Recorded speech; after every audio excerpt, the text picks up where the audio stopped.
ಎಲ್ಲೆಲ್ಲಿ ಯಾರ್ಯಾರು ಯಾವ ರೀತಿಯ ತಮ್ಮ ಜ್ಞಾನವನ್ನು ಬಿತ್ತಿದ್ದಾರೆ, ಸಮಾಜಕ್ಕೆ ಕೊಡುಗೆಗಳನ್ನು ಯಾವ ರೀತಿ ಕೊಟ್ಟಿದ್ದಾರೆ, ಇದರಲ್ಲಿ ಶ್ರೇಷ್ಠರು ಅಂತ ಎಷ್ಟು ಜನ ಅನಿಸ್ಕೊಂಡಿದ್ದಾರೆ ಅಂಥೇಳಿ ಒಂದು ಸರ್ವೆ ಮಾಡ್ತಾರೆ. ಮಾಡಿದಾಗ ಇಡೀ ಪ್ರಪಂಚದಲ್ಲಿ ಒಬ್ಬ ಮೇರು ವ್ಯಕ್ತಿ ಅಂತ ಅನ್ನಿಸ್ಕೊಂಡವರು ಬಾಬಾ ಸಾಹೇಬ್ ಅಂಬೇಡ್ಕರ್ ಅವರು. ಅವರ ಸರ್ವೆಯಲ್ಲಿ ಅದಕ್ಕೆ ಅವರನ್ನು ನಾವು ಜ್ಞಾನಜ್ಯೋತಿ ಅಂತ ಕರೀತೇವೆ. ಇವತ್ತು ಬಹಳ ಕಷ್ಟದಲ್ಲಿ ಅವರ ಜೀವನ ಪ್ರಾರಂಭ ಆಗಿದ್ದು. ಯಾವ ಕಾಲದಲ್ಲಿ ವಿದ್ಯೆ ಅಲಭ್ಯವಿತ್ತೋ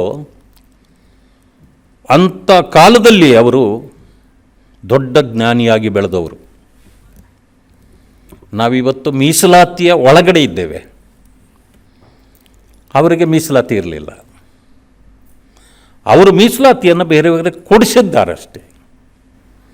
ಆದರೆ ಈಗಲೂ ಫೇಲ್ ಆಗ್ತೀವಿ ನಾವು. ಮೀಸಲಾತಿ ಒಳಗಡೆನೂ ಕೂಡ ಫೇಲ್ ಆಗ್ತೀವಿ ನಾವು. ನಮಗೂ ಅವ್ರಿಗೂ ಇರ್ತಕ್ಕಂಥ ವ್ಯತ್ಯಾಸಗಳು ಎಷ್ಟು?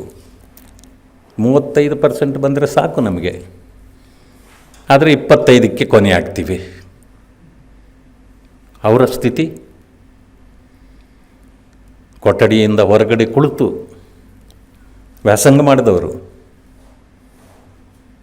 ಹೊರಗಡೆ ಎಲ್ಲೋ ಹೋಗಿ ನೀರು ಕುಡಿದು ಬದುಕಿದವರು, ನೀರನ್ನು ಮುಟ್ಟಿಸ್ಕೊಳ್ಳುವಂಥ ಪರಿಸ್ಥಿತಿಯಲ್ಲೂ ಇಲ್ಲದೇ ಇರತಕ್ಕಂಥ ಸಂದರ್ಭದಲ್ಲಿ ಚರಿತ್ರೆಗಳನ್ನು ನಿರ್ಮಾಣ ಮಾಡಿದವರು.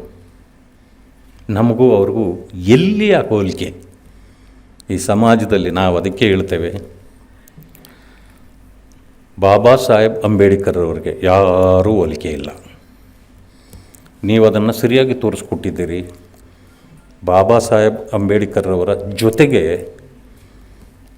ಬುದ್ಧನನ್ನು ಮಾತ್ರ ಹೋಲಿಕೆ ಮಾಡಲಿಕ್ಕೆ ಸಾಧ್ಯ. ಅದನ್ನು ದೂರದರ್ಶನ ಕೇಂದ್ರ ಮಾಡಿ ತೋರಿಸಿದೆ. I will really appreciate.